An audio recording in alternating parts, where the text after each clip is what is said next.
Hello, আসসালামু আলাইকুম। Welcome to my channel CodePro bro.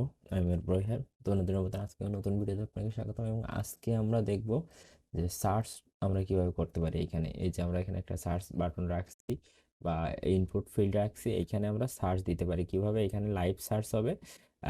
এইখানে আপনার যদি এই লেখার সাথে মিলে তাহলে সেই জিনিসগুলো সামনে আসে। ঠিক আছে, তো সার্চ কিভাবে কাজ করে ফায়ারবেজে সেইটা নিয়ে কাজ করব। প্রথমত দেখেন, এটা কিন্তু আমাদের হোম স্ক্রিনে। তো আমরা এখানে যাব হচ্ছে হোম স্ক্রিনে। তো এইটা আমাদের হোম স্ক্রিন। তো এইখানে আমাদের কি কি নিয়েছিলাম, এই যে আমরা এই টেক্সট নিয়েছি, রিসাইকেলার ভিউ, আর এই যে ফ্লোটিং অ্যাকশন বাটন, এইগুলো নিয়েছি। তো আমরা এইখানে এই যে এডিট টেক্সটে মূলত আমরা এখানে সার্চটা লাগাবো। তো সার্চ লাগানোর জন্য আমাদের পাস করতে হবে যে ডাটাটা লোড হচ্ছে এইখানে যেন একটা কোনো কিছু থাকে। তো এখানে একটা ইমটি স্ট্রিং নিলাম। তো এখানে ইরর দেখাচ্ছে। এখন আমরা কি করব, এই স্ট্রিং এ আসলে কি পাস করতে চাচ্ছি সেটা এখানে দিয়ে দেবো। একটা প্যারামিটার তো দিতে হবে। তো আমি এখানে একটা প্যারামিটার নিলাম যে ডাটা নামে।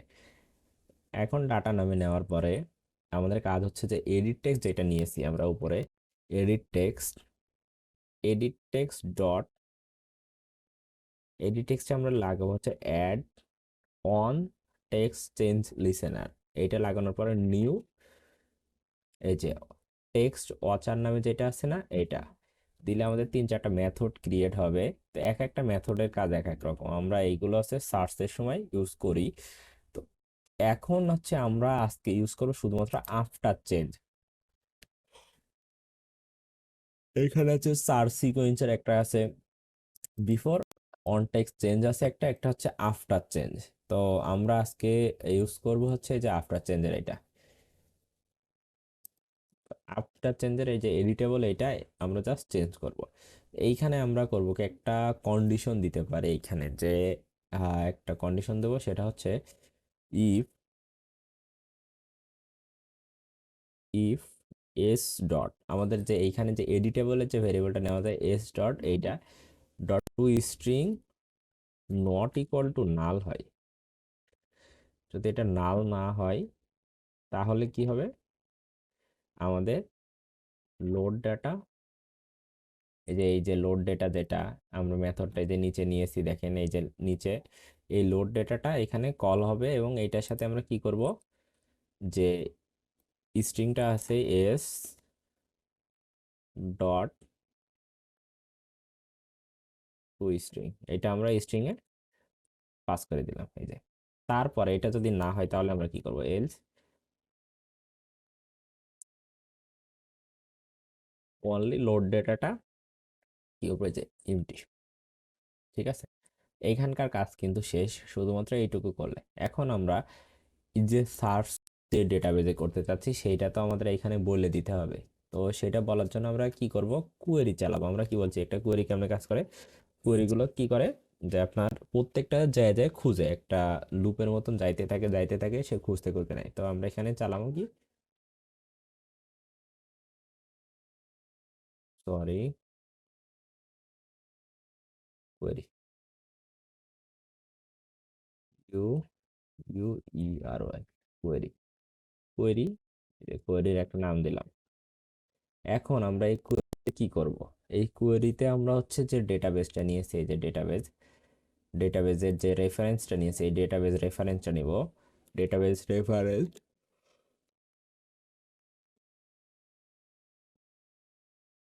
যে ডেটাবেজ রেফারেন্সের যে ভ্যারিয়েবলটা ওইটা নিব ডট, আমরা কি করব, সার্চ যেহেতু করবো তাহলে কি অর্ডার্ড বাই চাইল্ড।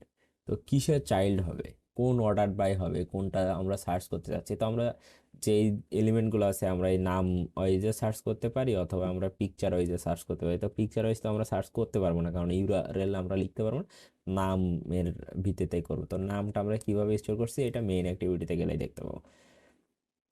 মেইন অ্যাক্টিভিটিতে আমরা যে সময় নিয়েছিলাম, এই যে এখানে কিন্তু দুইটা নিয়েছিলাম, একটা নেম নিয়েছিলাম আর একটা ইমেজ ইউআরএল নিয়েছিলাম। তো আমরা এই যে নেম ওয়াইজ এই কিটা আমরা এখানে লিখব, এটা কি, নেম ওয়াইজ। তারপর এখানে করব কি, স্টার্ট অ্যাট, স্ট্যাটাটা কি দেবো, আমরা যে ডেটাটা পাস করব, মানে আমাদের এইখানে যে সার্চটা দিচ্ছি ওইখানে নেম ওয়াইজ, এটা শুরু হচ্ছে কি দিয়ে, আমরা এইখানে যে এডিট টেক্সটের মধ্যে যে লেখাটা দিচ্ছি সেইটা দেওয়ার পরে আমাদের এইখানে দিতে হবে এন্ড অ্যাট, এন্ড অ্যাট মানে শেষ হয়েছে কি দিয়ে, ডাটাটা দিয়ে শেষ হবে, প্লাস এইখানে আমরা একটা পাস করে দেবো কি, U F eight F F pass করে দেবো এই কোডটা। ঠিক আছে, তো এখন এইখানে আমাদের কাজ শেষ।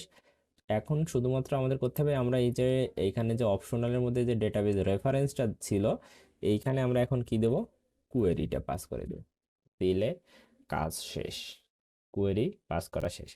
এখন যদি আমি রান করি, ওকে, কোয়েরিটা হয়েছে। এখন রান করলে দেখি আমাদের কি হবে।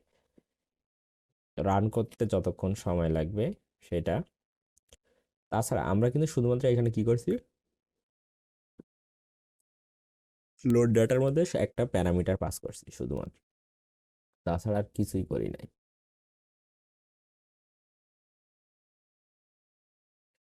এই যে এইখানে আমি আবারও রিক্যাপ করি, লোড ডাটার মধ্যে আমরা একটা প্যারামিটার পাস করছি, এখানে একটা এমটি আছে, তারপরে এখানে আমরা কি করছি, এডিট টেক্সে একটা কি লাগেছি, অ্যাড টেক্সট চেঞ্জ লিসেনার। তো text change listener new text সসার, এটা আমরা আসবে অটো, আসলে আমাদের তিনটা মেথড আসবে। তো আমরা আজকে কাজ করছি আফটার টেক্সট চেঞ্জের মধ্যে, এই দুইটার মধ্যেও কিন্তু কাজ হয়। তো আমরা যে সময় কখনো যদি আসে যে এই দুইটার মধ্যে কাজ করতে, তখন আমরা এটা দেখাবো। কিন্তু আমরা আজকে দেখছি যে এটার মধ্যে কাজ হয়, তো এটা দেখলাম। তারপর আমরা যে ডেটাটা পাস করতেছি, এই যে মেন যে মেথডটা, এটার মধ্যে এই ডাটাটা কি করলাম, এই যে কুয়েরির মাধ্যমে এ করলাম, যে database reference dot order by কিভাবে আসবে। ওকে, আমাদের রান শেষ। এখন সার্চ দিয়ে দেখি আমি কোনটা সার্চ দিব। আচ্ছা, আমি আগে দেখি কি কি আছে, আমরা একটা সার্চ দিব যে কোনো একটা। আচ্ছা, মাই নেম ইজটা সার্চ দিই, মাই, এ দেখেন মাই লেখার সাথে সাথে মাই নেম ইজেরটা চলে আসছে। আমি যদি এখন হাই লিখি, আমাদের হাইটা আসেনি। কারণ কি, কারণ হচ্ছে আমাদের হাইটা বড় হাতের, তো আমাদের কিন্তু অবশ্যই এই কেসগুলো আমাদের চেক করতে হবে। আমরা না চাইলেই কেস চেক না করে সার্চ করতে পারি। কিভাবে করতে পারি একটু আপনারা মাথায় এই কাজ করেন, শুধু একটা জিনিস মনে রাখবেন, আপনারা ডেটাবেজে যে সময় স্টোর করবেন, আপনার সেই সময় কি সব কিছু একই ফরম্যাটে স্টোর করতে পারেন, যেমন to small, to upper case, to small, এরকম টাইপের অনেক লাইব্রেরি আছে যেগুলো ইউজ করে, যেমন টু স্ট্রিংয়ে কনভার্ট হয়, টু আপার কেসে কি হয়, বড় হাতের কনভার্ট হয়ে যায়। তো এইগুলো আপনারা করতে পারেন। এখন এখানে যেইটাই সার্চ দেন এখানে, সেটা টু আপার কেসে হয়ে ওটার সাথে কম্পেয়ার হতে পারে। এইগুলো আপনারা করতে পারেন একটু চিন্তা ভাবনা করলে। তো সার্চ কিভাবে কাজ করে আশা করি বোঝা গেছে। আহ, আজকে ভিডিও এই পর্যন্তই, দেখা হচ্ছে পরবর্তী ভিডিওতে। ততক্ষণ ভালো থাকুন, সুস্থ থাকুন, আসসালামু আলাইকুম।